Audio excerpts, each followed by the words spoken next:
Gênesis capítulo 41, a partir do versículo 37. O conselho foi agradável a Faraó e a todos os seus oficiais.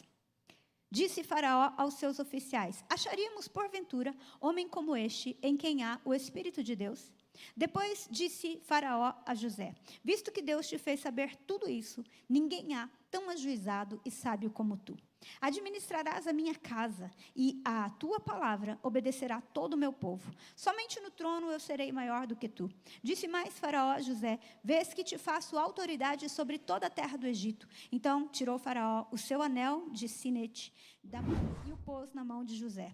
Fê-lo vestir roupas de linho fino e lhe pôs ao pescoço um colar de ouro. E fê-lo subir ao seu carro, e clamavam diante dele: inclinai-vos. Desse modo o constituiu sobre toda a terra do Egito. E disse então Faraó a José: eu sou Faraó, contudo, sem a tua ordem, ninguém levantará mão ou pé em toda a terra do Egito. Amém? Você quer que o Senhor fale com você nessa noite? Então, vamos pedir isso para Ele? Feche seus olhos e fale com o Senhor. Papai, nós estamos nessa casa por tua causa. Como nós dissemos aqui, essa é a casa do pão.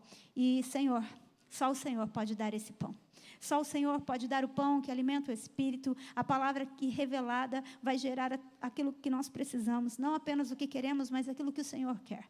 E por isso eu te peço que essa palavra possa ser palavra rema no coração de cada um de nós. Desde aquele que tem muito conhecimento até aquele que não tem conhecimento. Desde aquele de menor idade até aquele de mais idade. O Senhor é o Deus que traz a palavra revelada a todos. E é isso que eu quero te pedir nessa noite. Na autoridade que há no nome de Jesus, eu quero declarar falida toda a intenção do inferno no sentido de querer roubar essa palavra. Mas eu quero declarar sobre esse lugar, nessa atmosfera tão cheia da tua presença, um espírito de revelação, um espírito de entendimento, para que nós possamos avançar no propósito que o Senhor tem para nós, em nome de Jesus. Posso ouvir um amém?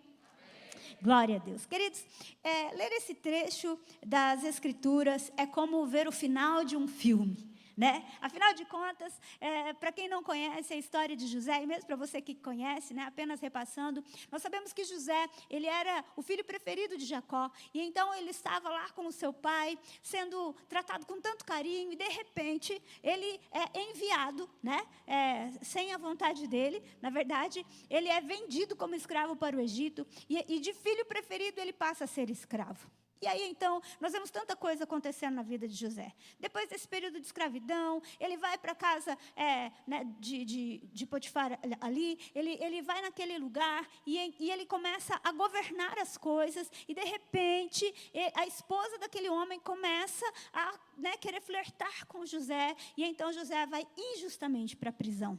E aí passam-se alguns anos, passam-se 13 anos aproximadamente. E então, lá na prisão, ele conhece o padeiro, o copeiro, ele traz uma revelação dos sonhos para aqueles homens. E eles voltam, né, um morre, o outro volta para o palácio, e a Bíblia conta que José continua ali, até que a gente chega nesse texto. Então, esse texto é aquele lugar, né, que você fala: uau, esse é o momento, foi para isso que José foi feito, esse é o propósito da vida de José.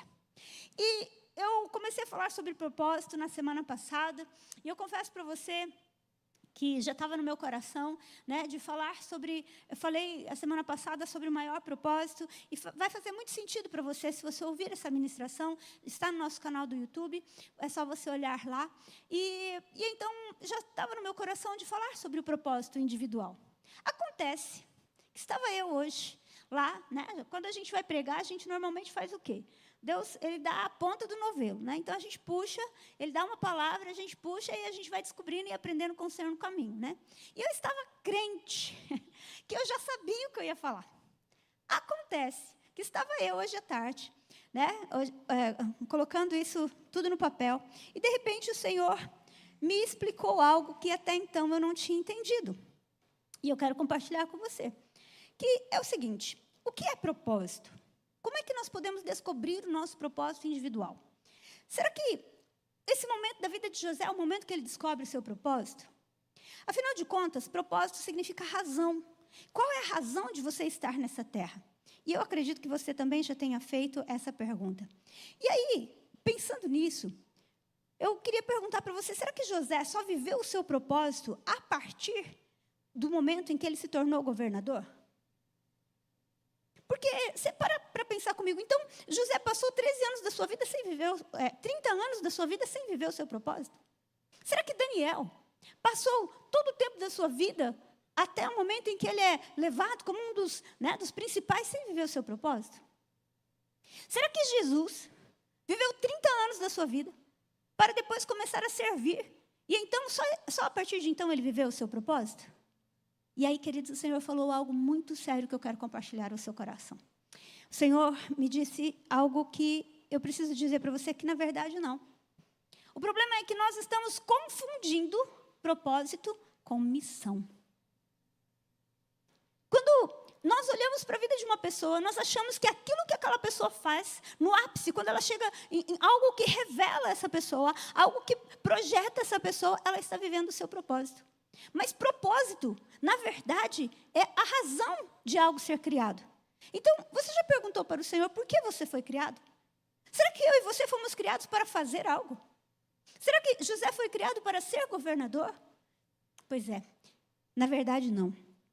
Para os judeus, existe algo chamado o grande Shema, que ele acontece lá em Deuteronômio, capítulo 6, a partir do versículo 1, e isso vai acontecer durante toda a vida e até hoje, e o grande Shema é o seguinte: ouve, ó Israel, o Senhor é o único Deus. Queridos, quando Deus nos fez, nos fez com um propósito. E qual é o propósito? O propósito é um convite do Senhor para que nós possamos conhecê-lo. O grande propósito da minha e da sua vida, e que era da vida de José, e que era da vida de Daniel, e que era da vida de Davi, e que era da vida de Jesus, e é o meu e o seu, é conhecer o Senhor. E aí você fala, mas simples assim? Espera lá, aguenta firme que você vai entender. O que acontece é que, muitas vezes, nós olhamos para a nossa vida como se o propósito da nossa vida fosse apenas quando a gente, como eu disse, quando algo muito grande é projetado, quando o final da história acontece. Mas a grande verdade é que o Senhor, Ele quer se revelar a nós. E tudo o que acontece na nossa vida, desde a batida do seu coração, do filtrar do seu sangue pelos seus rins, desde cada piscada que você dá, tudo o que acontece em nós está apontando, está nos chamando, está nos convidando para conhecer o Deus das nossas vidas. E isso pode parecer pouco para nós, porque nós estamos muito focados no fazer. Nós queremos que algo grande aconteça na nossa vida, mas a grande verdade, queridos, é que no final da nossa vida, no encontro que nós vamos ter com Deus, só duas coisas nós vamos poder ouvir. E quais vão ser elas? Ou o Senhor vai dizer, eu te conheço. Ou Ele vai dizer, eu não te conheço. Você está entendendo a seriedade disso? Então, todos os dias, cada aniversário que eu e você fazemos, cada dia que nós acordamos, o Senhor está nos chamando, nos convidando para que nós possamos conhecê-lo. E conhecê-lo de fato, e ter um relacionamento com Ele. Então José estava vivendo o seu propósito desde quando ele foi tirado da sua família. Ele estava tendo experiências pessoais com o Senhor. E é por isso que, para mim, os dois textos que mais revelam sobre José, não é esse texto que nós lemos, quando ele é colocado como governador. Não. Eu quero ler com você. Um deles está lá, no capítulo 37.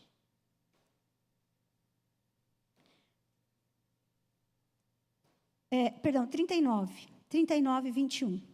Gênesis 39, 21. Aguenta firme aí, tá? Desvia não, fica triste não, você já vai entender. Vamos ler o versículo 20, né, para fazer mais sentido. E o Senhor de José o tomou e o lançou no cárcere, no lugar onde os presos do rei estavam, encarcerados, e ali ficou ele na prisão. Agora, gente, olha o versículo 21. O Senhor, porém, o que diz aí? Era com José. Ele foi benigno e lhe deu mercê perante o carcereiro. Olha que coisa impressionante. A Bíblia diz que Deus era com José, mas José foi para a prisão e Deus era com José. Como assim? What? Né? Por quê? Porque na nossa concepção, Deus é conosco quando algo que é aparentemente bom acontece. Como que Deus era com José ali? José desenvolvia um relacionamento com o Senhor. Ele conhecia o Senhor. Do mesmo jeito que José, embora tenha ficado entristecido, e a Bíblia diz que ele chorou amargamente quando ele foi vendido. Queridos, aqui José começa a ter um relacionamento com o Senhor de tal maneira que Deus conhecia José. E José estava vivendo o seu propósito, conhecendo o Senhor da sua vida, conhecendo a razão pela qual ele nasceu. E outro texto que eu vejo uma revelação muito clara do quanto José estava crescendo nesse conhecimento do Senhor, está em Gênesis capítulo 45. Versículos 5 ao 8, que é quando ele encontra os seus irmãos. E quando ele se revela aos seus irmãos. E ele diz para eles o seguinte: agora, pois, não vos entristeçais, nem vos irriteis contra vós mesmos, por me haverdes vendido para aqui, porque para a conservação da vida, Deus me enviou adiante de vós. Porque já houve 2 anos de fome na terra e ainda restam 5 anos em que não haverá lavoura nem colheita. E Deus me enviou adiante de vós para conservar a vossa sucessão na terra e para vos preservar a vida por um grande livramento. José entendeu a sua missão, porque ele conhecia o Deus da sua vida, ele tinha cumprido o seu propósito, ele estava se relacionando com Deus de tal maneira, que quando ele esteve frente a frente com os seus irmãos, ele falou para eles: gente, calma, não se irritem uns contra os outros, não se entristeçam, não foi vocês que me mandaram para cá, foi Deus. Por quê? Porque no meu propósito de conhecer o Senhor, ele acabou me dando uma comissão. Ele me deu uma missão. E olha o que José diz: eu vim adiante de vós. Gente, olha que coisa linda que ele fala aqui, ó. Deus me enviou adiante de vocês. Por quê? Para a conservação da vida. Ele está dizendo assim: eu sou um servo de vocês. A minha missão é servir vocês. Eu vim antes para que a vida de vocês fosse preservada. Você está entendendo? Querido, quando nós entendemos quem é o Senhor, quando nós entendemos esse convite da parte de Deus, a gente sai desse desespero que a gente tem de querer fazer coisas, porque a gente acha que o propósito da nossa vida está em fazer. O grande propósito de Deus ao nos criar, e nós precisamos entender isso. Quando a gente quer saber o propósito de alguma coisa, a gente precisa perguntar para o fabricante: por que você criou isso? Qual que é o propósito disso? E se Deus é o nosso fabricante? Você já perguntou por que Ele nos criou? E acredite, querido, cada batida do nosso coração é um convite da parte de Deus, para que nós possamos conhecê-lo. O propósito de cada momento da nossa vida é isso. Agora, olha isso aqui, ó. Se nós olharmos para Gênesis, capítulo 1, versículo 28. Olha que coisa impressionante, gente. Gênesis, capítulo 1, versículo 28.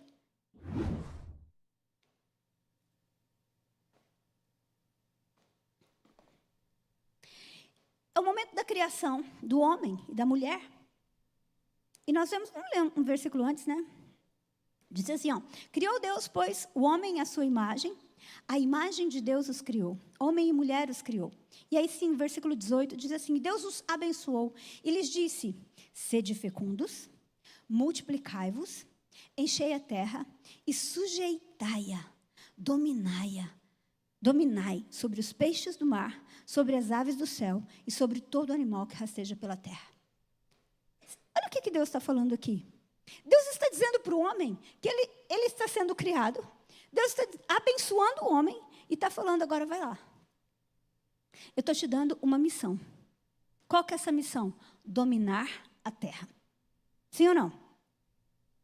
Agora vamos lá para o capítulo 3. Quando o homem peca e ele é expulso do jardim.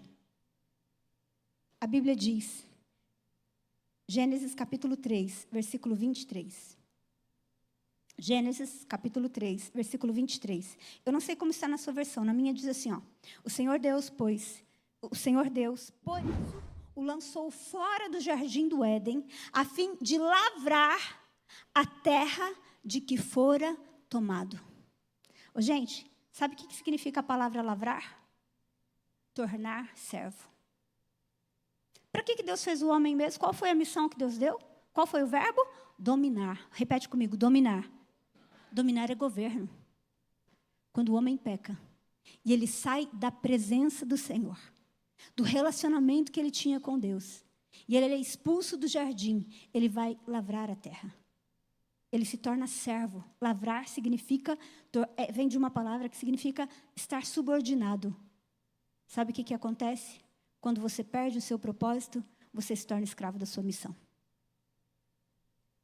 Quando eu e você perdemos o nosso propósito, quando eu e você perdemos o nosso relacionamento com Deus, quando eu e você perdemos de vista a razão pela qual nós fomos criados, a nossa missão pode ser linda, porque a gente confunde a missão com o propósito, porque Deus deu dons aos homens.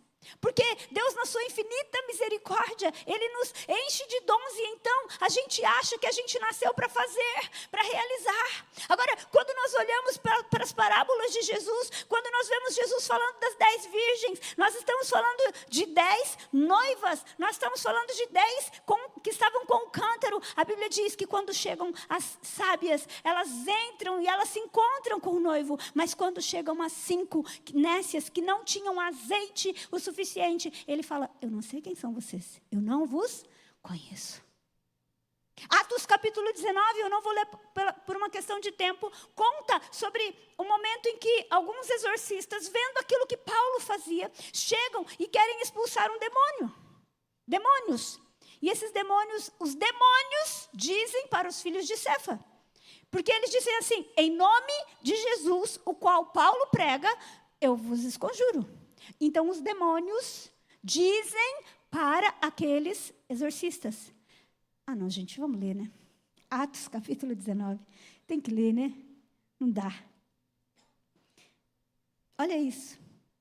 Atos capítulo 19.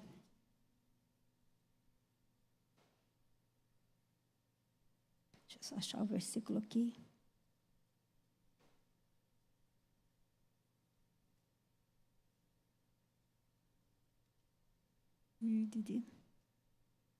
Não anotei o versículo que eu lembrei agora. Aqui, achei. Está no versículo 15. Olha o que acontece. Mas o espírito maligno lhe respondeu: conheço a Jesus e eu sei quem é Paulo.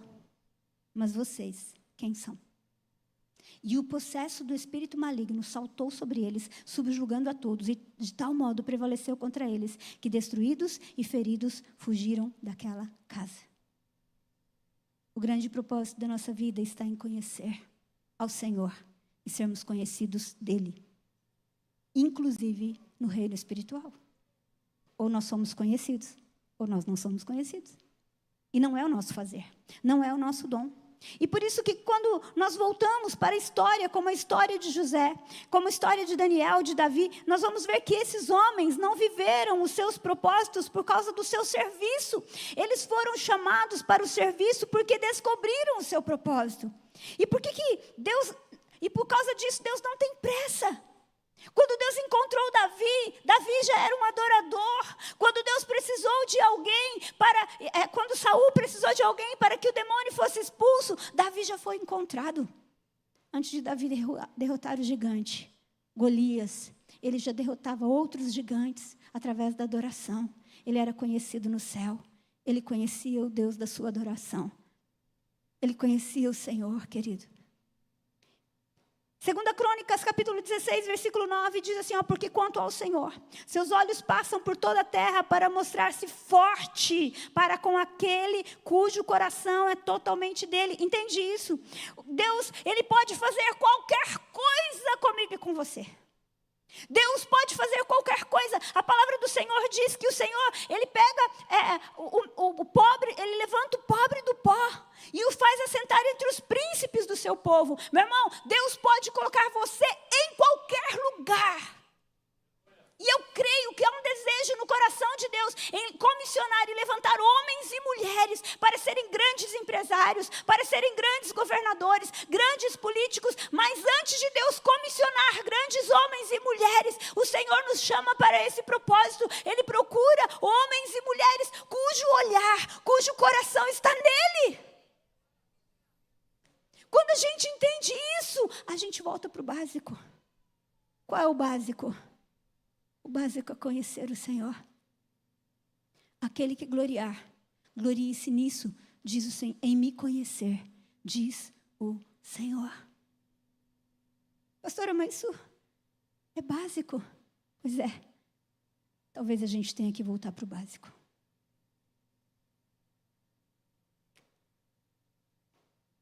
Quem de nós pode dizer, por exemplo, que Enoque não cumpriu o seu propósito? Mas quando eu leio Gênesis capítulo 5, versículo 17, vai comigo lá. Gênesis capítulo 5, versículo 17.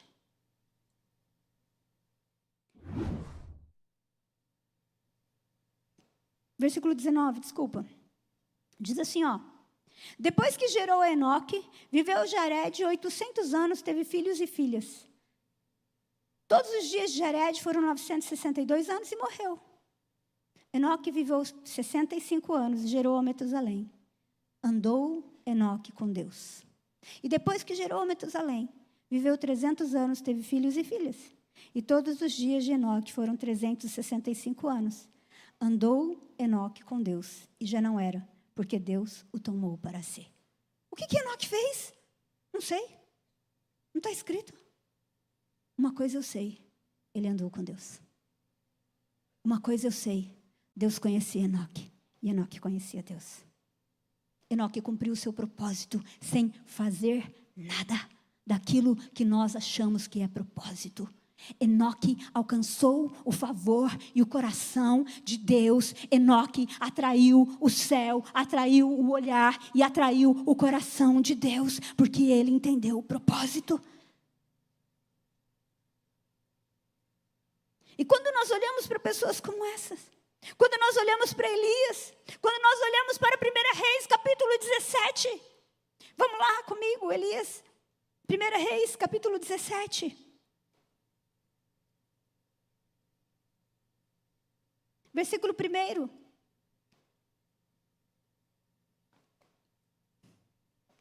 Então Elias, o tesbita dos moradores de Gileade, disse a Acabe: tão certo como vive o Senhor, Deus de Israel, perante cuja face estou, nem orvalho nem chuva haverá nestes dias, segundo a minha palavra. Oi? Quem era Elias? Não sei. Mas Deus sabia.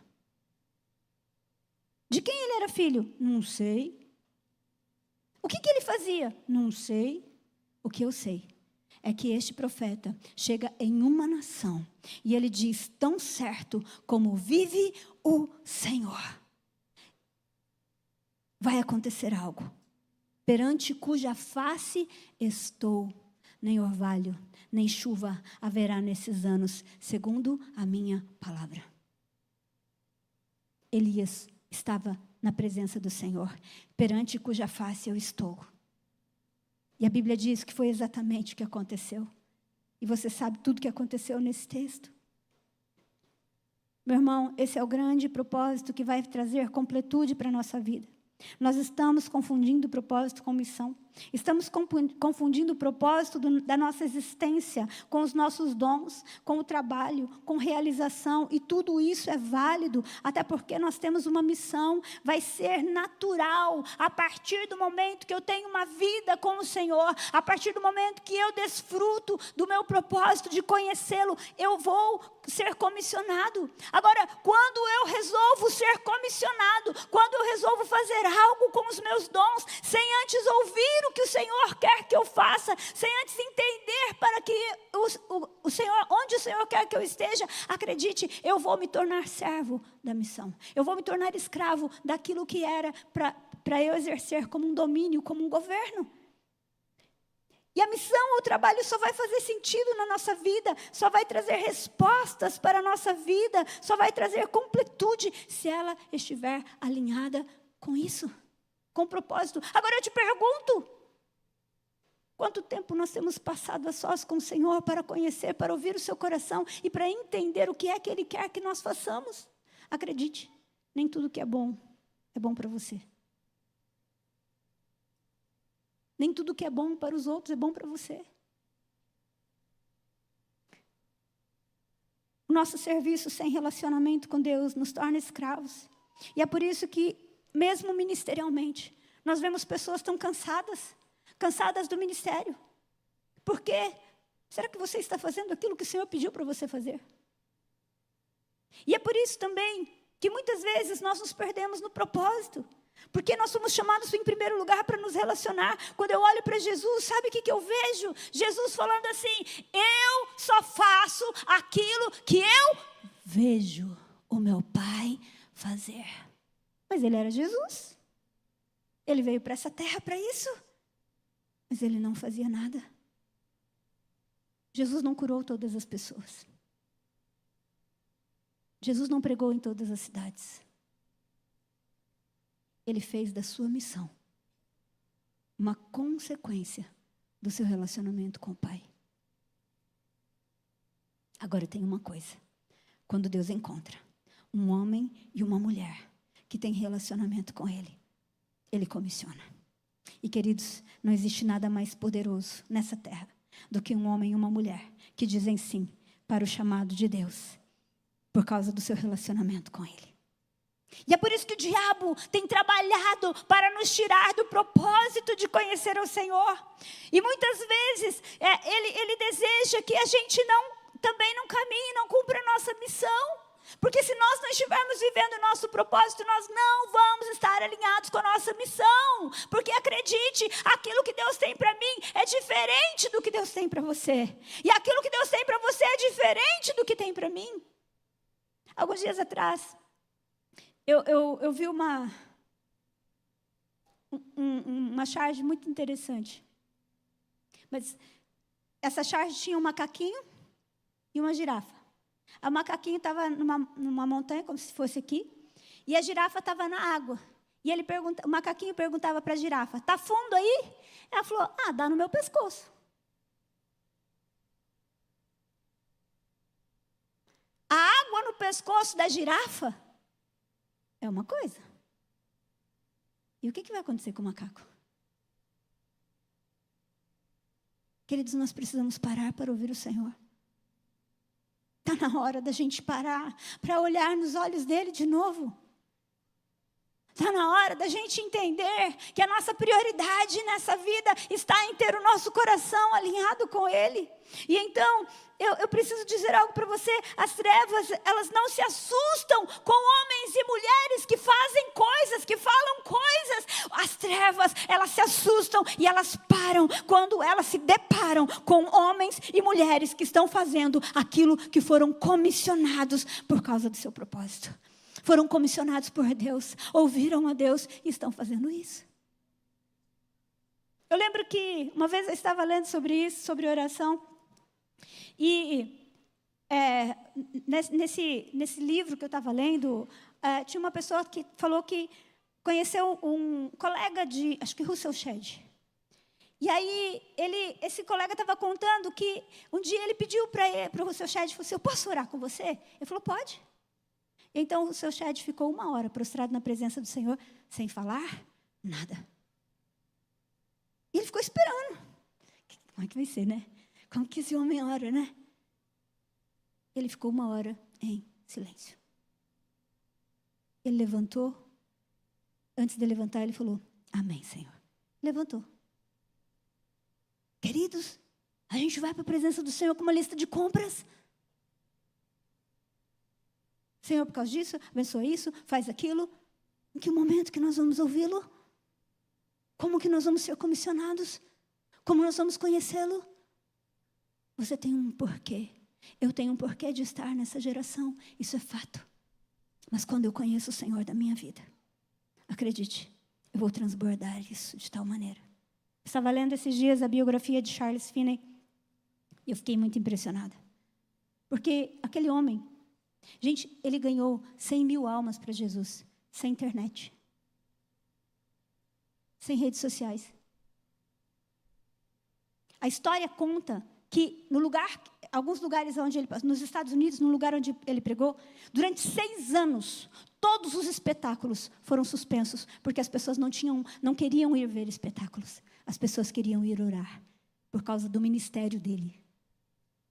A história conta que esse homem, quando ele chegou numa fábrica uma vez, quando ele chegou, as pessoas elas estavam trabalhando e elas começaram a chorar, sentindo a presença de Deus.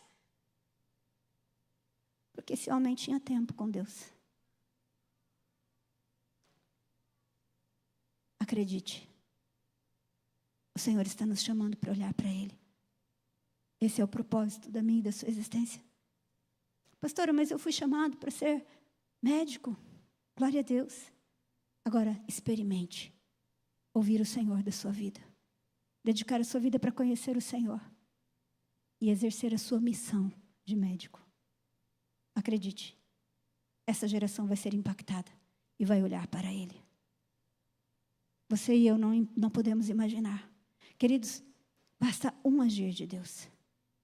Basta um agir de Deus. O ministério de Jesus foi 10% da sua vida. Jesus viveu 33 anos. Mas o fazer, o que nós chamamos de ministério, foram 3 anos e meio. E o resto? Ele passou conhecendo o seu Pai como um homem. Porque ele já veio. Agora, esse Jesus, que era o Verbo, que se fez carne, que veio habitar entre nós, passou 30 anos a sós, sem que ninguém o conhecesse. Será que não é hora da gente repensar o nosso propósito? E então eu preciso te dizer que o diabo, ele quer nos impedir de viver a missão. E é por causa disso que ele tenta nos roubar do propósito. A primeira coisa que eu vejo acontecendo muito, e que o diabo usa demais, é a comparação. O nosso propósito é igual, mas a nossa missão não. E nós nos avaliamos muitas vezes pela missão uns dos outros. E eu e você não somos iguais, exatamente como a girafa e o macaco. Querido, acredite. Você precisa fluir naquilo que você foi chamado para fazer. E de repente, eu não posso querer fazer aquilo, ou da mesma forma, nós precisamos parar de nos comparar. José foi usado por Deus para preservar a nação, mas a linhagem de Jesus veio através do seu irmão, Judá. E aí? Meu irmão, para de se comparar. Para de se comparar. Acredite, há um chamado para a sua vida. O Senhor te deu habilidades, dons que são específicos, que são exclusivos a você. Tudo que eu e você precisamos parar e ouvir o Senhor. Não deixe o diabo te roubar da sua missão, porque ele vai te roubar primeiro do teu propósito. E a primeira ferramenta que ele vai usar é a comparação. Se você é girafa, caminhe como girafa. Se você é macaco, caminhe como macaco. Pula de galho em galho, meu irmão, faça alguma coisa com a missão que Deus te deu, mas não se compare com os outros, porque ou você vai ficar frustrado, achando que você não é nada, que você não é ninguém, que você não serve para nada, ou então você vai achar que você é a última bolachinha do pacote, e o orgulho pode te derrubar. A segunda coisa que eu vejo Satanás fazendo para roubar os filhos de Deus da sua missão é através da ofensa. O que tem de gente parado na sua missão, porque foi ofendido, porque foi frustrado, muitas vezes pela comparação, muitas vezes pela falta de reconhecimento, muitas vezes pela falta de aprovação, e às vezes por motivos válidos, justos. Mas eu quero dizer algo para você. Quando você vive no seu propósito, você não tem problema, você não para com a sua missão. Por quê? Você não tem problema com ofensa. Sabe por quê? Você está olhando para o Senhor. Você tem olhos para Ele. Nós estávamos na conferência. O pastor Luiz Hermínio está falando uma coisa muito interessante. Gente, Estevão foi o homem de uma pregação só. A Bíblia diz que Estevão era cheio do Espírito. E Estevão fez uma única pregação. Mas ele viu a sua pregação tomando forma. Sabe por quê? Porque ele estava alinhado com o seu propósito de conhecer o Senhor. Então, quando ele falou do Filho do Homem, ele via o Filho do Homem. E a Bíblia diz que ele era cheio do Espírito Santo, de tal maneira que quando ele começou a fazer a sua única pregação, a Bíblia diz que as pessoas tampavam os ouvidos, porque elas não conseguiam ouvi-lo. Meu irmão, invista tempo no seu propósito, que a sua missão vai aparecer. E se essa missão for uma pregação única, se essa missão for uma canção única, não importa, acredite, vai ser uma bala, vai ser algo maravilhoso, vai ser um míssil de Deus contra as trevas.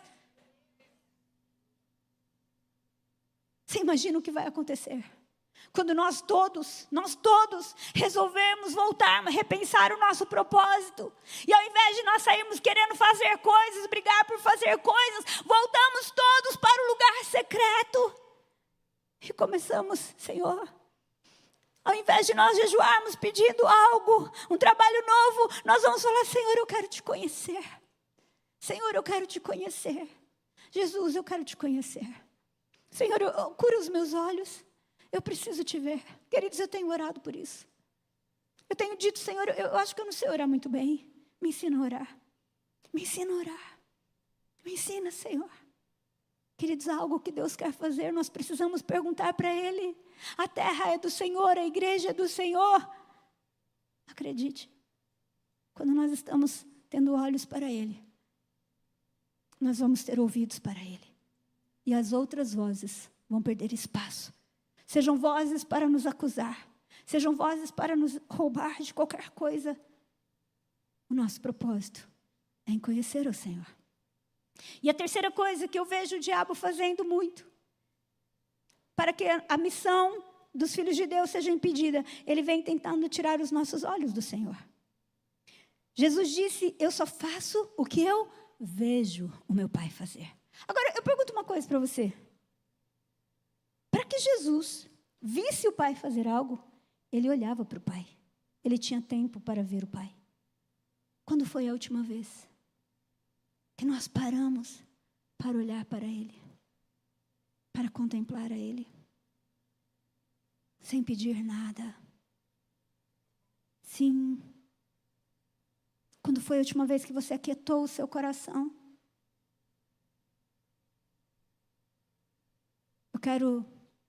Tem um texto das Escrituras que eu amo, que está no Salmo 123, versículo 2. Acredite, Deus tem uma direção específica para a sua vida. Uma direção específica.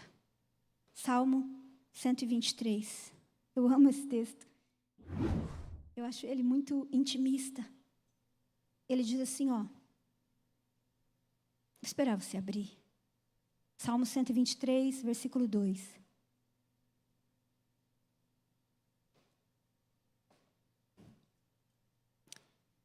Como os olhos dos servos estão fitos nas mãos dos seus senhores, e os olhos da serva na mão da sua senhora, assim os nossos olhos estão fitos no Senhor nosso Deus, até que se compadeça de nós. Olha isso, gente. Imagina um rei ou uma rainha sentado no trono. Imagina eu aqui como serva, naquela sala. Esse texto diz assim, ó, o servo, ele fica olhando para a mão da sua senhora, do seu senhor, esperando qual é o comando. E aí o salmista diz, assim como os olhos dos servos e das servas estão fitas nas mãos dos seus senhores, assim os nossos olhos estão em ti. Queridos, nós andamos com muita pressa. E é por isso que muitas vezes nós fazemos coisas que Deus não quer que a gente faça. E é por isso que muitas vezes a gente se frustra. Entramos em sociedades que Deus não quer que a gente entre. Entramos em negócios que Deus não quer que a gente entre. Entramos em casamentos que Deus não quer que a gente entre. Porque nós não paramos para olhar nas mãos do Senhor. Não paramos para olhar para Ele. Nós estamos começando o ano. Eu confesso para você que a minha intenção hoje era vir aqui e falar para você, sim, sobre o seu propósito individual, com base nos seus dons. Mas o Senhor, literalmente, trouxe isso ao meu coração e falou, não é isso. Nós estamos vivendo uma geração que está falando sobre propósito no sentido de fazer. Mas propósito significa razão, motivo. E a razão pela qual você e eu fomos criados. A razão de cada dia meu e seu é conhecer a Ele. Agora, a partir do momento que eu começo a conhecê-lo, Ele me comissiona. E quando a minha missão é por causa desse propósito, ela não é pesada. Mas eu preciso dizer algo para você. Nem sempre. Essa frase, ela é muito usada por pessoas que falam sobre desenvolvimento humano. Nem sempre. Aquilo que te trouxe até aqui vai te levar até o próximo nível. Porque missão é algo que, às vezes, Deus vai nos mudar. De repente, você foi chamado. E durante um tempo da sua vida você fez uma coisa. E o Senhor está te chamando para fazer outra. Ou está alinhando a sua missão. E é por isso que a gente tem que ter olhos nas mãos do Senhor. E perguntar: Senhor, o que o Senhor está fazendo agora? O que é que o Senhor quer que eu faça agora? E para isso, a gente tem que pedir para Ele sondar o nosso coração.